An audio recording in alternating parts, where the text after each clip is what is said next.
तो कैसे है दोस्तों, अगर आप सभी लोग सोशल मीडिया पर हर दिन एक्टिव रहते हो तो पिछले कुछ दिनों से आप लोगों ने कई जगहों पर ऐसे स्टेटमेंट्स को सुना होगा। क्या हमारा देश तानाशाही की ओर गिरता जा रहा है? ये आखिरी चुनाव है, मोदी अगर फिर से आए और डिक्टेटरशिप आए। How are you enjoying the onset of dictatorship in India? Dictatorship चलছে।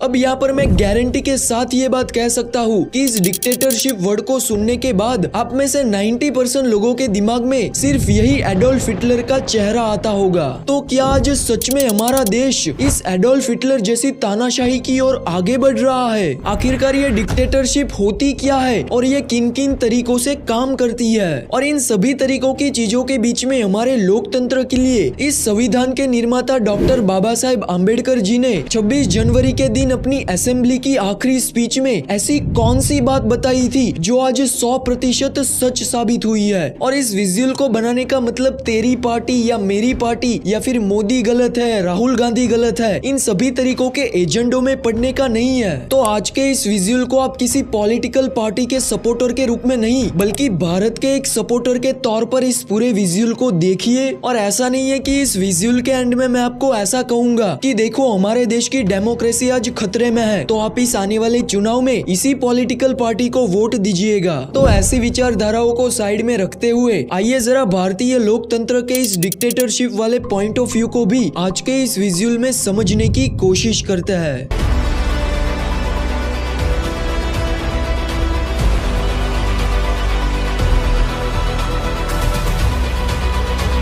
Modi अगर फिर से आए तो नए चुनाव होंगे। तो देखिए, तानाशाही कोई ऐसी चीज नहीं है जहाँ पे कोई एक ही आदमी किसी देश या फिर कोई पर्टिकुलर फील्ड पर कंट्रोल करता हो, बल्कि डिक्टेटरशिप का ये पूरा पावर स्ट्रक्चर अलग अलग भागों में डिवाइड होता है और इसके कई सारे अलग अलग टाइप्स की हम विजुअल में आगे बात करेंगे। मगर इसके पहले आइए हम जरा इस तानाशाही के कुछ गहरे इतिहास को जान लेते हैं। सो वैसे तो ये एक Latin word dictatorship ancient Greek साम्राज्य की एक परिभाषा है, मगर इसका विकास आमतौर पर रोमन साम्राज्य के साथ में ही हुआ था, जिसमें एक रोमन डिक्टेटर एक स्पेशल मैजिस्ट्रेट होता था। और स्पेशली जब कोई देश बहुत सारी परेशानियों से घिर जाता है तब उन देश की काउंसिल द्वारा इन तानाशाह को सभी शक्तियां प्रदान करके इन्हें देश का एक नया लीडर बनाया जाता है। तो एटलीस्ट रोमन साम्राज्य के शासन के दौरान इन डिक्टेटर्स और इनकी डिक्टेटरशिप्स को ज्यादा क्रूर या फिर हिंसाजनक नहीं माना जाता था। इनफैक्ट पूरे रोमन साम्राज्य के शासन के दौरान तकरीबन 85 डिक्टेटर्स को चुना गया था। और साथ ही साथ यहाँ पर इन डिक्टेटर्स को लेकर एक रूल ऐसा भी था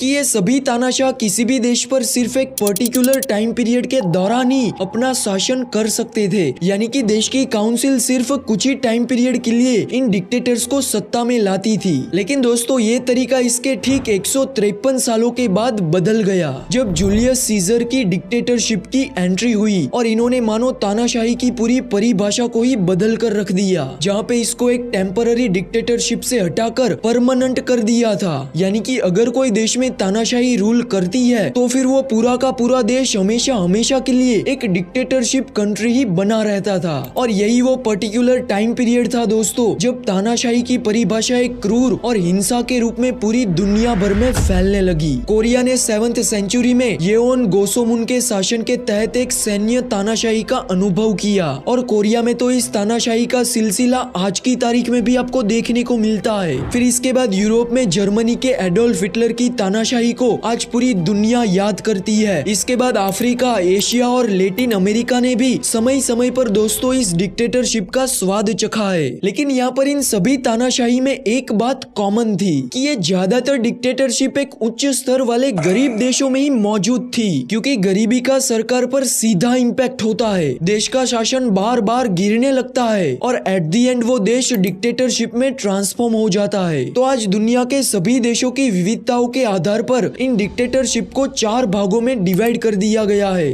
जिसमें पहला टाइप आता है सैन्य यानी कि मिलिट्री की तानाशाही, जहाँ पे कोई सीनियर लीडर द्वारा इन मिलिट्री का यूज करके सरकार को गिराया जाता है, जिसे आमतौर पर एक सैन्य तख्ता पलट भी कहा जाता है। और ऐसी तानाशाही पिछले कई दशकों से पाकिस्तान और नॉर्थ कोरिया जैसे देशों में मौजूद थी। फिर इसके बाद दूसरी तानाशाही आती है वन पार्टी की, जहां देश में एक ऐसी सरकार मौजूद होती है जिसमें कोई एक ही राजनीतिक दल पूरे देश भर में हावी होता है, जहां विपक्ष में ऑपोजिशन पार्टी या तो होती है, चुनाव भी कराए जाते हैं, लेकिन इसमें इन विपक्षी दलों का इन्वॉल्वमेंट ना के बराबर होता है। और आज रशिया इसका सबसे बेहतरीन एग्जाम्पल प्रोवाइड करता है, जहाँ विपक्ष में जो भी नेता व्लादिमीर पुतिन के खिलाफ खड़ा होता है उसको या तो किसी न किसी रीजंस की वजह से जेल भेज दिया जाता है या तो फिर वो किसी सड़क पर मरा हुआ मिलता है। और आज दोस्तों हमारे देश में जो डिक्टेटरशिप की बातें हो रही है वो भी एक इसी तरीके की तानाशाही है। इसके बाद इसका तीसरा टाइप आता है पर्सनलाइज्ड डिक्टेटरशिप, जिसको एडोल्फ हिटलर और किम जोंग उनके एग्जाम्पल से ही हमको पता चलता है कि यहाँ पर पूरे देश का कंट्रोल एक ही व्यक्ति के हाथों में होता है। और अब यहाँ पर इस तानाशाही का आखिरी और फोर्थ टाइप है एब्सोल्यूट मोनार्की, यानी कि पूर्ण राजाशाही, जहाँ एक तानाशाही की तरह राजाशाही में भी पूरे राज्य और देश की किसी भी कानूनी सीमाओं के बिना एक राजा शासन करता है, जहाँ पर पावर और पोजीशन उसी शाही परिवार तक लिमिटेड होती है। और आज के टाइम में अरब देश यानी कि मिडिल ईस्ट के सभी देशों में इन क्राउन प्रिंस का शासन इसका सबसे बड़ा एग्जाम्पल है। सो दोस्तों अभी तक तो ये सभी बातें हुई एक डिक्टेटरशिप और उसके अलग अलग टाइप के बारे में, मगर आज के इस टाइम में हमारे लिए सबसे इम्पोर्टेंट सवाल ये नहीं है कि क्या भारत एक तानाशाही की ओर आगे बढ़ रहा है या फिर नहीं, बल्कि सवाल तो यहाँ पर यह है कि भारत अब किस प्रकार की डेमोक्रेसी बनता जा रहा है। सो शायद आप सभी लोगों को यहाँ पर इस बात को जान के हैरानी होगी कि इस सवाल का जवाब 26 जनवरी 1950 के दिन ही